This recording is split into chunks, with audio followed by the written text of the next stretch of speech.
Mathematics 9th class की book में से जो यूनिट नंबर 1 है उसका एक इंतहाई अहम क्वेश्चन समझते हैं।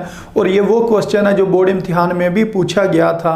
तो ये क्वेश्चन कुछ इस तरीके से लिखा है, if B matrix is equal to 1 - 1 then find the value of B plus matrix -2 3। तो इसकी वो कह रहे हैं कि आपने वैल्यू फाइंड करनी है और आपको क्वेश्चन में बी मैट्रिक्स गिवन है। तो क्या करेंगे, सबसे पहले ये जो चीज़ है इसको एक दफ़ा दोबारा लिखेंगे। हम कहेंगे जी हमने बी प्लस और मैट्रिक्स के अंदर क्या लिखा हुआ है -2 और नीचे क्या लिखा हुआ है 3, इसकी वैल्यू फाइंड करनी है।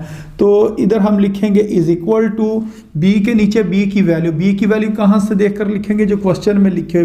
तो बी की वैल्यू जो है, जो मैट्रिक्स है वो किसके बराबर है, 1 - 1 के बराबर है। तो इस जगह पर ये बी की वैल्यू हमने पुट कर दी, फिर लिखा प्लस, उसके बाद ये जो मैट्रिक्स है इसको दोबारा लिख लेंगे, यानी कि -2 और नीचे क्या लिख देंगे 3 लिख देंगे।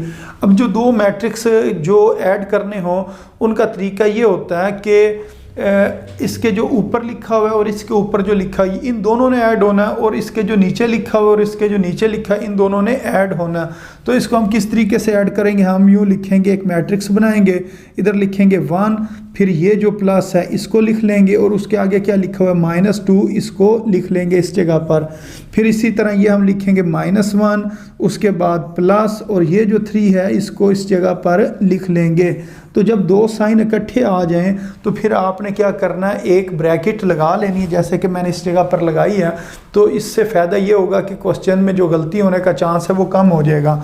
अब इसको मज़ीद सॉल्व करते हैं तो ये इस तरीके से सॉल्व हो जाएगा। 1 प्लस माइनस किसके बराबर होता है, माइनस के बराबर होता है, और साथ आगे क्या लिखा हुआ है 2 इस जगह पर लिख देंगे, और ये लिखा हुआ है -1 + 3, इसको एक दफ़ा मैंने दोबारा लिख दिया। इससे नेक्स्ट स्टेप में हम इसको सॉल्व कर लेंगे।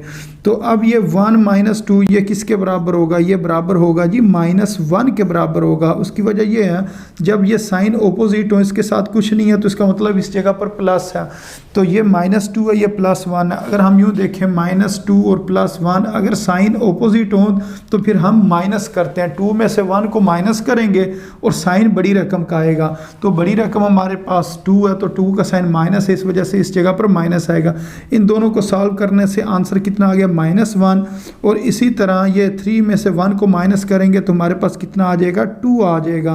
तो 2 प्लस क्या, क्योंकि 3 के साथ क्या लिखा हुआ है, प्लस लिखा हुआ है, तो इस जगह पर प्लस लिखें ना लिखें आपकी मर्ज़ी है, क्योंकि अगर कुछ ना लिखा हो तो उसका मतलब यही होता है कि इस जगह पर क्या है, प्लस है। तो इस तरह से ये इसका आंसर निकल आया -1 और 2। जो उन्होंने ये क्वेश्चन में कहा था ना कि बी प्लस मैट्रिक्स -2 और 3 की वैल्यू फाइंड करें, तो इसकी जो वैल्यू हमने निकाली है वो कितनी निकली है, -1 और 2।